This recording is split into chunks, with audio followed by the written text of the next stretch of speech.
Le Conseil des ministres s'est réuni ce mercredi 1er juillet 2020 sous la présidence de M. Patrice Talon, président de la République, chef de l'État, chef du gouvernement. Les décisions ci-après ont été prises. Au titre des mesures normatives, transmission à l'Assemblée nationale pour examen et vote du projet de loi portant conditions de création, mission, organisation et fonctionnement des organisations interprofessionnelles agricoles en République du Bénin. Les enjeux associés à ce projet de loi sont relatifs à la gestion concertée des intérêts des différentes familles professionnelles, au financement des organisations interprofessionnelles agricoles et au rôle régulateur que devra jouer l'État. Aussi, le vote de la loi consacrera-t-il la gestion interprofessionnelle comme modèle d'organisation collective au sein des filières? Il en découlera la possibilité de mieux prendre en charge la contribution à l'élaboration des politiques, la gestion des relations entre les familles professionnelles, ainsi que la définition et la conduite d'actions collectives visant l'amélioration des performances des filières. Il s'agit notamment, pour ce dernier aspect, d'assurer une meilleure organisation de la compétitivité, de la gestion des parts de marché, de l'innovation, de la sécurité alimentaire et nutritionnelle.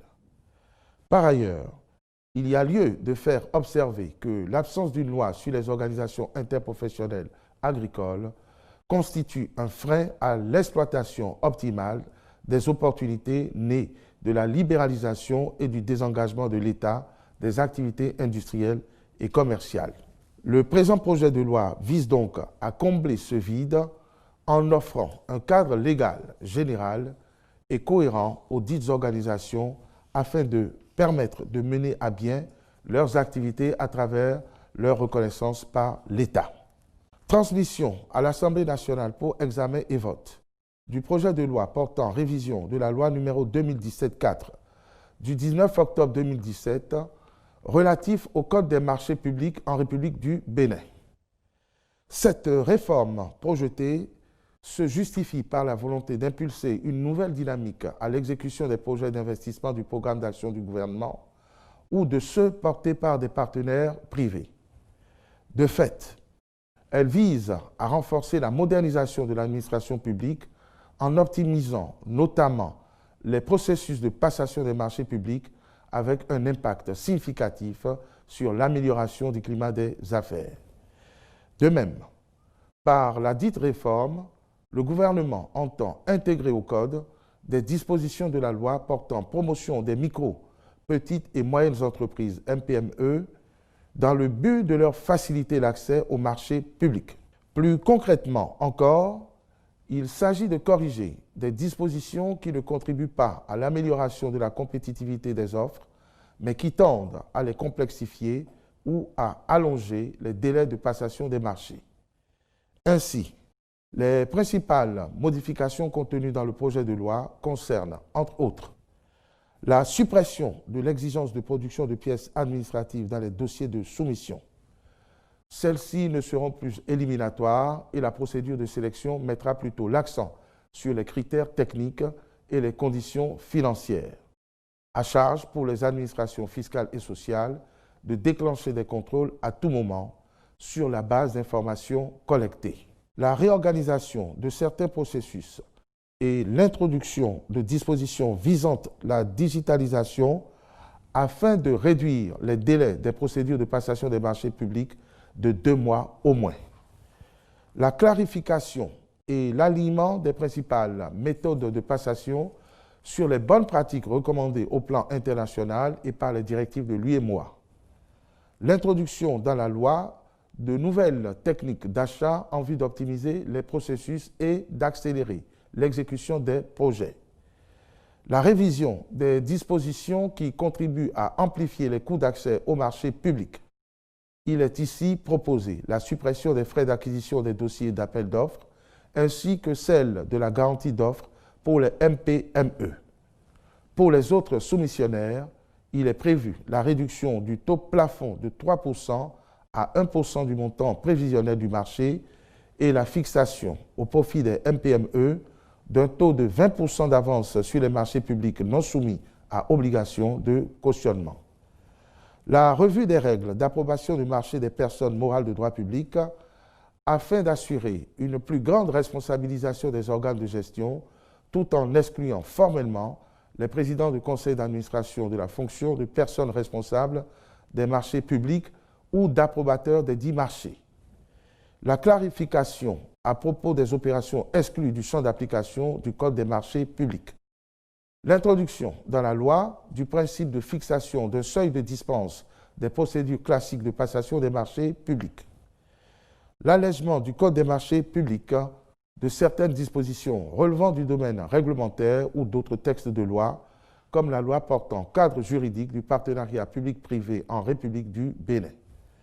En adoptant ce décret, le Conseil a instruit les ministres concernés par le dossier de veiller à son aboutissement, puis d'assurer l'application judicieuse de la loi qui en découlera.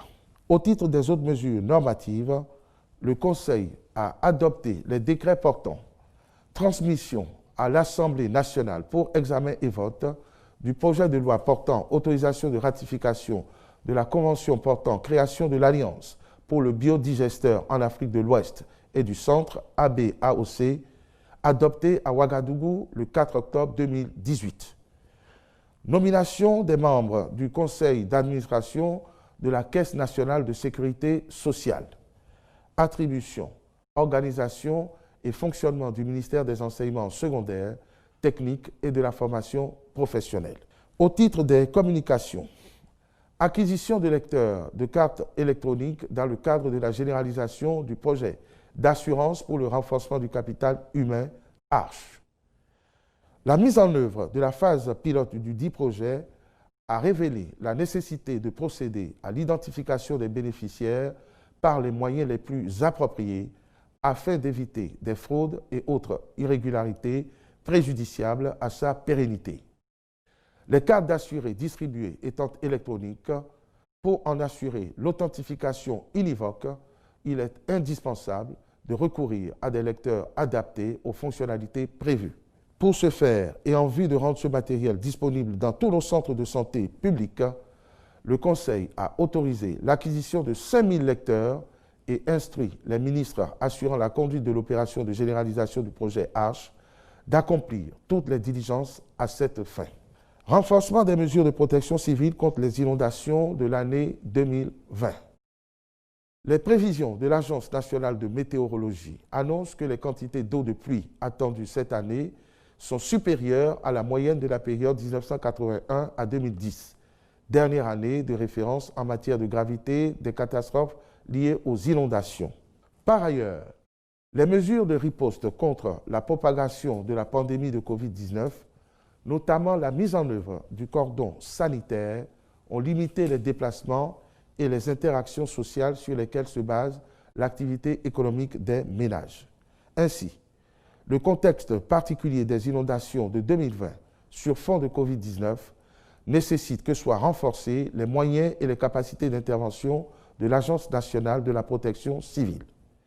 C'est pourquoi le Conseil a approuvé la présente communication et instruit le ministre de l'Intérieur et de la Sécurité publique à l'effet de mettre en œuvre toutes les mesures de prévention et de réponse aux inondations.